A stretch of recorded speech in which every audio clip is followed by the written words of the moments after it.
So today we are going to discuss another lecture in our ASP.NET Core series, and today we are going to discuss what are controllers. ठीक है.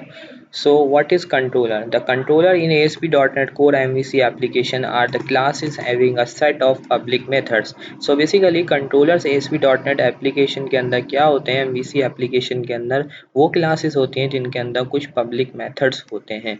अब ये जो public methods होते हैं इनको collectively हम कहते हैं action methods, or these action methods are the methods of the controller which are actually going to handle this incoming HTTP request. जो हमारे पास HTTP इनकमिंग रिक्वेस्ट आती हैं तो ये जो कंट्रोलर के जो मेथड्स होते हैं जिनको हम एक्शन मेथड्स कहते हैं वो रिस्पॉन्सिबल होते हैं उसको हैंडल करने के लिए.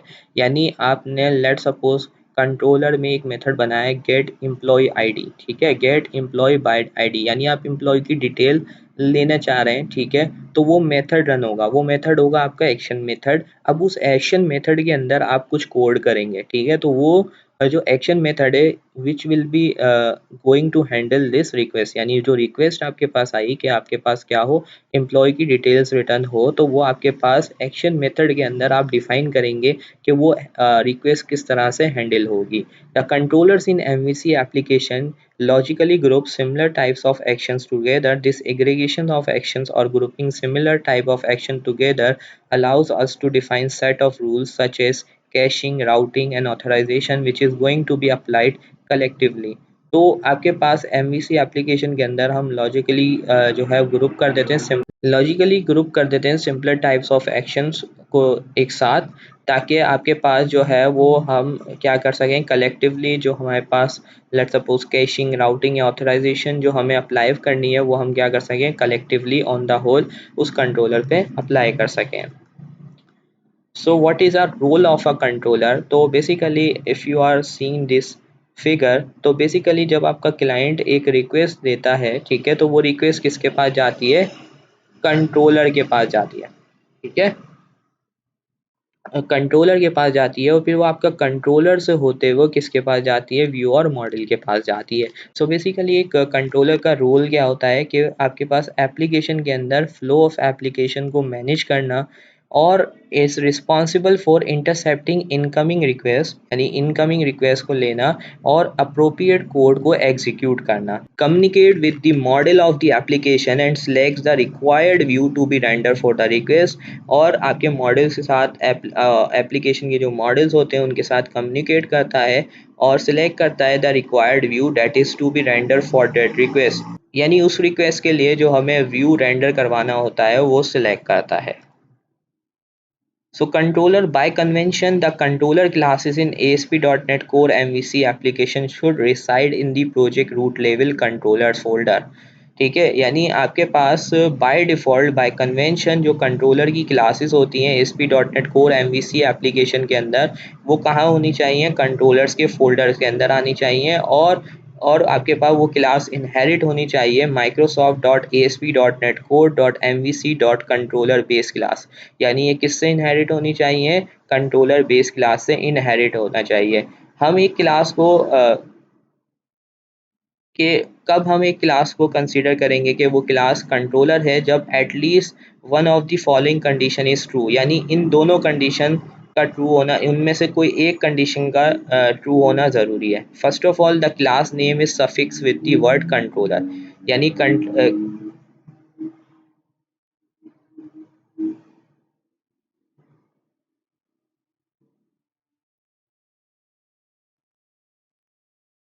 यानी क्लास के नेम के अंदर लास्ट में कंट्रोलर का वर्ड आना चाहिए, या फिर if the class inherit from a class whose name is suffix with the word controller, या तो फिर आपकी जो क्लास है वो इनहेरिट हो इस क्लास से जिसके एंड में क्या आता है, कंट्रोलर आता है. The class is decorated with the controller attribute, या फिर वो क्लास जो है वो कंट्रोलर एट्रीब्यूट के साथ डेकोरेटेड हो. तो हम इन दो सिनेरियोज के अंदर फॉलोइंग कंडीशंस के अंदर एक क्लास को कंट्रोलर कंसीडर करते हैं. What are action method?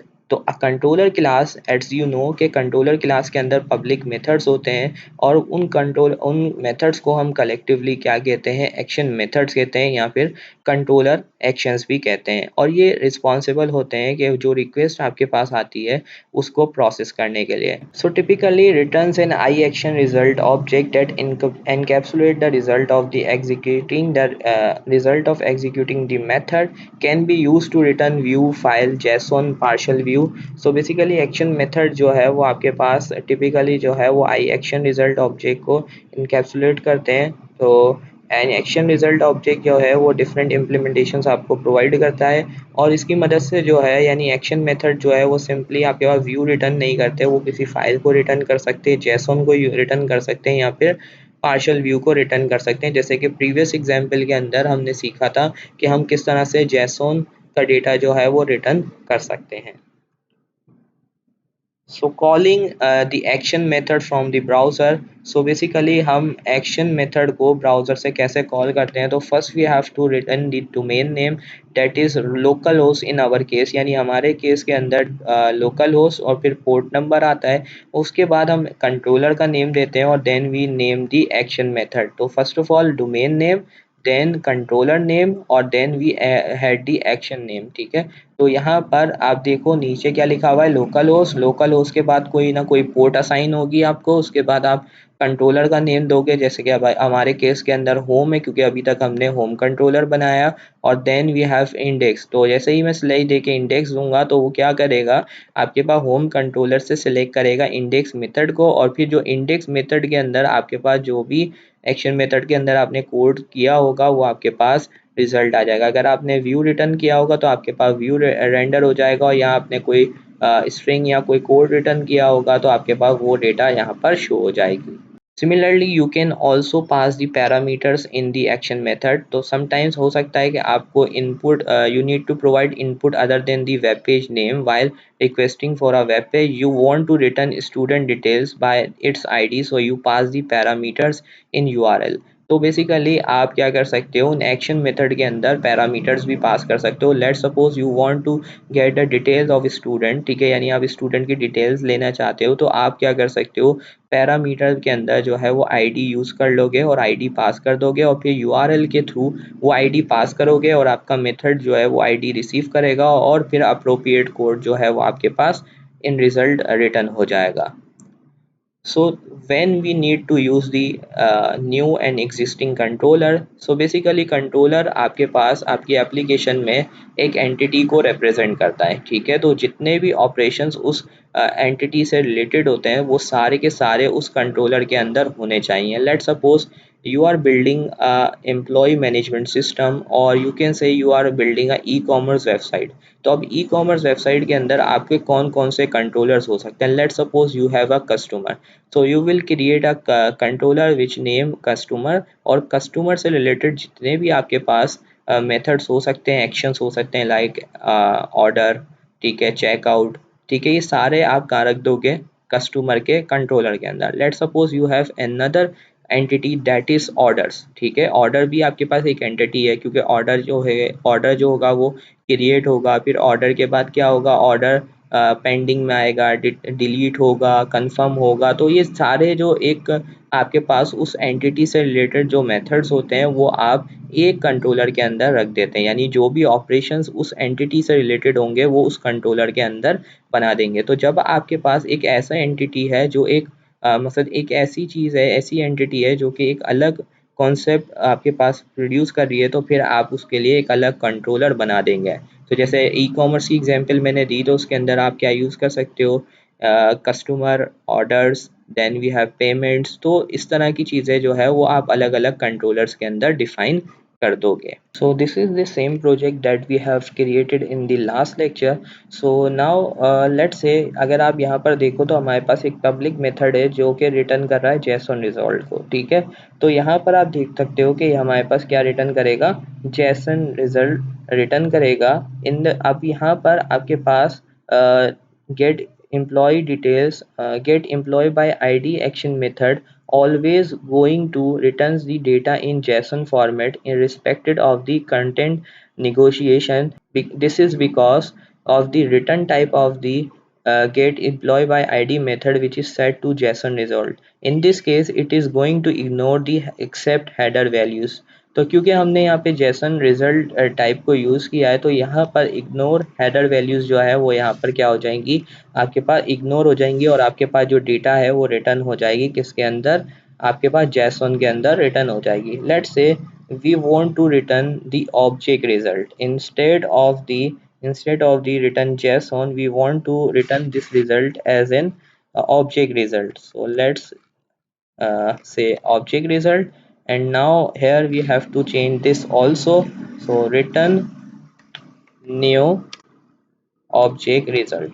ठीक है. सो नाउ आप देख सकते हो कि यहाँ पर मैं ये जो डेटा है, मतलब ये जो रिटर्न टाइप है, मैंने क्या कर दी, ऑब्जेक्ट रिजल्ट कर दी. जैसे कि हमने डिस्कस किया ना कि एक जो आपका मेथड है यानी एक्शन मेथड है, वो डिफरेंट टाइप्स के जो रिजल्ट है वो आपके पास सेंड कर सकता है, जो है वो रिटर्न कर सकता है. तो पहले वाले एग्जाम्पल के अंदर क्या रिटर्न कर रहा था, जेसन रिजल्ट, और now we are returning the object result. So in the following example it looks for the accept header value. तो यहाँ पर क्या होगा, इस एग्जाम्पल के अंदर ये जो है वो एक्सेप्ट हेडर वैल्यू के लिए चेक करेगा. अगर वो वैल्यू एप्लीकेशन स्लैश एक्सएमएल होगी, so it will return the data in XML format. ठीक है. तो ये आपके पास डेटा जो है वो एक्सएमएल फॉर्मेट में रिटर्न कर देगा. इन केस अगर आपने जो है वो एप्लीकेशन एक्सएमएल सेटअप नहीं किया यानी एक्सेप्ट हेडर सेट नहीं किया है, तो it will return the data in the JSON format. ठीक है. सो अगर आप चाहते हो कि आप क्या करना चाहते हो, in order to return XML data, यानी आप इस मेथड से जो है वो डेटा रिटर्न करना चाहते हो किस तरह से, with the help of with XML that in the startup class. तो स्टार्टअप क्लास के अंदर आकर, सर्विसेज के मेथड के अंदर आकर, what we have to do, we have to add a service that is, जैसे हमने ऐड एमवीसी लिखा हुआ है, तो इसके अंदर हमें यूज करना पड़ेगा ऐड